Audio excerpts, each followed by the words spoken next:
पुणी मिलिब वर्धित टंका। तेबे दर्शक बंधु लोके कहउछंती जे वर्धित भत्ता टंका केबे मिलिब, काहेकि सरकार यथाशीघ्र भत्ता टंका को प्रदान करूनाहांती, जेउथि पई कि अनेक लोक अनेक प्रकार रो हैरान हरकत मध्य हेउछंती। तेबे एबे सुभद्रा योजना पई अनेक प्रकार व्यवस्था चली आउ प्रथम किस्ती अर्थात अनेक लोकों को मिल सारी टंका, किंतु जो लोक माने प्रथम किस्ती पाई नाहांती सेमाने मध्य वर्तमान समय आवेदन करुछंती, जहाँकि तांको खूब शीघ्र टंका मिलिबो बोली सुनिबा को मिलुछि। तेबे द्वितीय किस्ती मार्च मासरे मिलिबो बोली कुहा जाउतबा बेले सरकार एहारी मध्यरे कोन गोलमालिया करदेले कि भत्ता टंका को अर्थात जे कहूथिले कि भत्ता टंका बढ़िबो ताहाको गोलमालिया भावरे लोकंक ठारू मनरु लिभाई देबाकू चाहुछंती कि सरकार।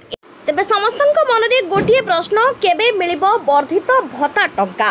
सुभद्रा टंका पई देखिबाकू मिलुछि लंबा लाइन। तेबे एथि पई समस्ते हंतसंत, काहेकि ना डह डह खरारे छिड़ा हेबा पई काहाकू बा भल लागे।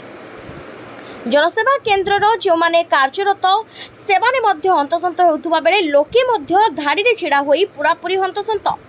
हेले समस्तंकर गोटिए दाबी जे जो माने भी हिताधिकारी अर्थात से छोट पिला हुंतु माने छात्र छात्री हुंतु किबा युववर्ग जो माने भी प्रकृत रे हिताधिकारी, जो मानकर कोनोसी रोगाग्रस्त से माने अछंती, जो माने खाइबा को देवळे दिमुठा पाउ नाहंती, जो मानकर मुंड उपरे छात नाही, से भली लोकन को निहाती भावरे प्रदान करा जाऊ वर्धित भत्ता टंका अर्थात सबु वर्गर लोकन को पई जो माने प्रकृत रे हिताधिकारी सेमान को भत्ता टंका प्रदान करा जाऊ बोली लोके दाबी करिसंती।